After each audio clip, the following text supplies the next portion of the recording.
Hi everyone, and welcome to another episode where we're going to be looking at the pages from the book of Judges. Last time we saw how Gideon stripped down the army to 300 men at God's instruction, and then he spies on the Midianite camp and hears the words that encourage him. He's now full of the Spirit, he's full of courage, and he just comes across much different. He's changed by God, he's transformed into this mighty warrior, which is what he was called right at the beginning. And that's interesting, of course, because God knows the end from the beginning, and he knows that Gideon is going to be a mighty man of valor, and that's what he's become.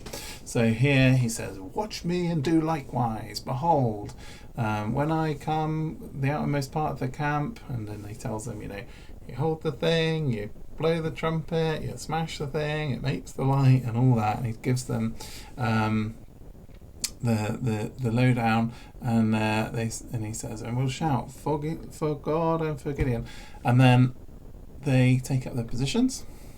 So here it says, "So Gideon and 300 who were with him came to the outermost part of the camp and began in the middle watch when they had but newly set the watch." So when he watched them and heard the dream as well, we assume that he also saw changing of the guard and stuff and figured out when they did all that, or maybe it was his spies, but he knows when they change the guard. And so in this image we see, if we can get it on the screen, the Midianites then. So we've got the camp, and in the foreground you can see a tent and a camel, and then on the left there's another camel sleeping. And in the very middle you've got the little campfire, one of the many little lights that we saw before. But the Midianites who are on guard, and they're yawning because it's like midnight, and sleepy, and one of them's rubbing his neck, and they're very tired. And then these other guys have come along, and they're like yawning as well and stretching, and just to give this idea that they're caught unawares. And then I use the same image, same perspective and everything to try and convey that instantly these lights come on. So you can see across the top of the hill these lights suddenly appear, and the shout, "A sword for the Lord and for Gideon," and they blow their trumpets and smash their pitchers. So they'd have heard these 300 pitchers go smash, and these lights come on and shout, and it's all of a sudden it's the middle of the night. So all the guards are like surprised. You can see the camel's woken up, and the guard's fallen off his chair, and they're like, what? And they're looking all around, and you can see them pointing in the other direction, because the idea is that they're sort of encircling a lot of the camp with these dudes, and they blow in their trumpets, as you can see. And here I've used the like action lines around Gideon, but I've made them the cyan green colour that represents the Holy Spirit, because the idea is, because it says that like God does something at this point, they've got this clever plan that God's given them and stuff, but it says that God confuses them. We'll see that in a second. So anyway, it says they stood in his, what does it say? They each stood in his place around the camp, and all the army ran and shouted, and you put them to flight. So they begin to rout. And in the image you can see that they're like running, and the guy in the background's like somebody's grabbed his face and is going to like pull him back, and they're all there, and that is to again like hint at this fact they're all going to start killing each other in a second. This last panel, Gideon's like, hold, sort of thing. He's got his hand up, and because not that way. Then they blew the 300 trumpets, and God set every man's sword against his fellow and against all the army. So it's not just a clever plan, as I said. God actually like confuses them, and they start killing each other and stuff.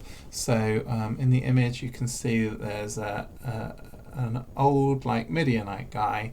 He's shouting at a big, rough-looking Amalekite guy. And the Amalekites have a different style, so the Midianites have these like turban things, and they have stripy outfits and these special belts. But the Amalekites, they have lots of tattoos and scars and things like that. And I've drawn them a bit like some of the style come from the Libyan-looking people, and that was based on the fact that the Amalekites occupied the area around that's not too far from Libya when Moses is coming through that area, which to this story isn't that long ago. Anyway, then you can see at the top the camel is bolting as well, and so he's knocking over a dude, and then there's people in the camps. We can't quite see that. People inside their tents still, and the camels are running over the top of them and killing them, and then on the far right you can see there's a fire because of course there's all these campfires and stuff, and people start running around, and the embers and stuff are going to fly around and start burning people's tents, and there's people inside and they can't get away, and it spreads the fire. And then the story with this old guy and this other guy on the right of Gideon in the image, it continues as the young guy, like, who's getting told off, like, and then you've got and then it continues again in the next. I'll keep with this on the far right here. It continues again. The old guy gets killed. Then the guy who killed him gets stabbed in the back by this Midianite guy, and then you can see some more of the Amalekites behind him, and you can see how it all escalates. Then on the right hand side as well, you see someone panicking, and the other guy behind him's caught a spear from someone throwing a spear. And in the foreground on the bottom left, you see two, again, Midianites and Amalekites fighting each other. And then right in the centre, of course, as I said, you've got Gideon, and he was going like this a second ago, right? And now he's going go. So that's that, and we'll see what happens there. But then in this last part of this image, well, actually it's but anyway, this in the middle, you've got the king dude of the Midianites, and he's running, and you can see he's got the guy next to him is guarding him, and he's at these two that are guarding him. So there's one in front, one to his left with the shield, and you'll notice it has a crow on his shield. That's because this is one of the dudes who Gideon later catches up with, and his name means crow. And then the guy behind is also protecting him, and you can see that he's got his spear out over the guy's arm to kind of protect him. And he has a wolf's head on, and that's because he's another one that Gideon catches up with, and his name means wolf. So I've cast them as like elite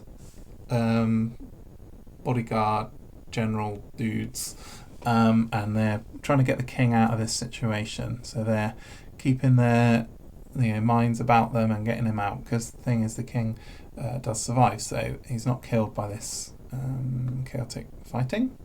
But all around then, in the background of that, you can see people killing each other, and then if you look around the very edges of the pages, you can see people running and panicking, and this guy on the far left, he's got wide eyes, and you can see the fires and people, and then if I take you over to this side, you can see there's a camel that's fleeing, and there's somebody running, he's covered in blood, and somebody else who's panicked. And this one was obviously a massive pain to draw.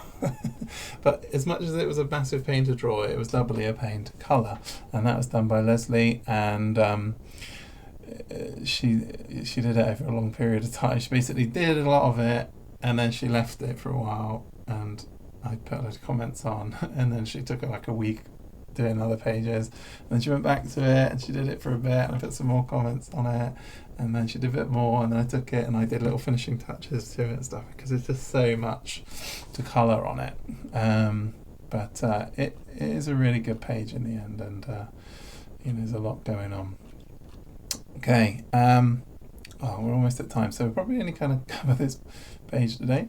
Then this is where they involve the rest of the dudes.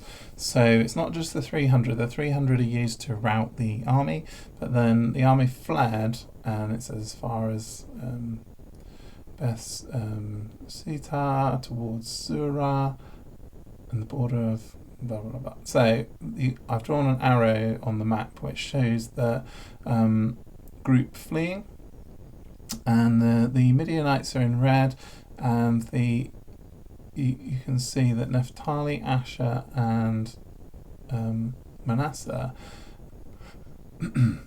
are the ones chasing. So their colours are green, the light green and the black, so that's what they are. So that's what you can see on the map, is where they're going. And also they're fleeing you might see at the top where they're fleeing from, there's like blood on the map. I did that a couple of times. Gideon is much more, as I say, fierce and stuff now. So he was like, and so he gets them to go, and so they run. You see these guys running, and then and this opens up this new little bit about Ephraim. So Gideon sent out these messages to ask people to join, and some of them came, but Ephraim didn't come. But then Ephraim say like, oh, why didn't you call us, basically. So Gideon sent messages throughout all the hills of Ephraim, come down against Midian and take them, the waters as far as Bethabara, even the Jordan. Bethabara, interestingly, is the place. It's called Beth, means house. Bara means crossing. It's the place of crossing. It's believed to be the place where Joshua crossed over the Jordan. Other people say, well, it's a place you can ford the Jordan naturally, so that's there. It's the place where John the Baptist is baptizing people. It's the place where Joshua erects the stones. It's also the place where the people, the other lot fled at the beginning of the book of Judges, whose name will hopefully come to me in a moment. But so all the men of Ephraim were gathered together. So this guy's the Ephraimite leader dude. The Ephraimite symbol is a bull, and so you can see he's got a bull on his medallion. But they're also, I draw them bull-like, strong and everything. So they go and fight, and then Bethabara, and even in the image, hopefully you can see that it's the same the Moabites, when they kill the Moabites at the beginning with in Judges 3 with Ehud, and so it's the same place where they catch them, and it's they took the waters of Bethabara and even the Jordan. So on the map you can see the red line coming down and the black lines coming across out of the territory of Ephraim, cutting them off and killing them, basically. And where it says Adam, that is another place where there's a ford. Then I'll conclude with this. They took the two princes of Midian, Oreb and Zeb. So Oreb and Zeb are the ones that have the names that I was telling you about. This is, I can't remember which one's which, but this is the, oh, there you go. They killed Oreb on a rock. So Oreb means raven. So he's got his raven feathers on his, in front of his turban there. And he's wearing black. He's a cool dude. I like him. And he gets killed at Oreb's rock. Obviously an anachronistic name, which just gives support to the other anachronistic names that we find in the Bible, and find that it's not a problem. It's supposed to be for the people who read it later and know the place. Then they cut his head off. In this one, they decided to just go with a panel where there's blood instead of actually showing his head cut off. Thought it was a bit more dramatic. And we'll come on to Zeb getting killed next time. That's the next little bit. But yeah, I hope you've enjoyed this little video. Join us next time. Follow the playlist, like and subscribe, do all that stuff. And I'll see you next time. Cheers.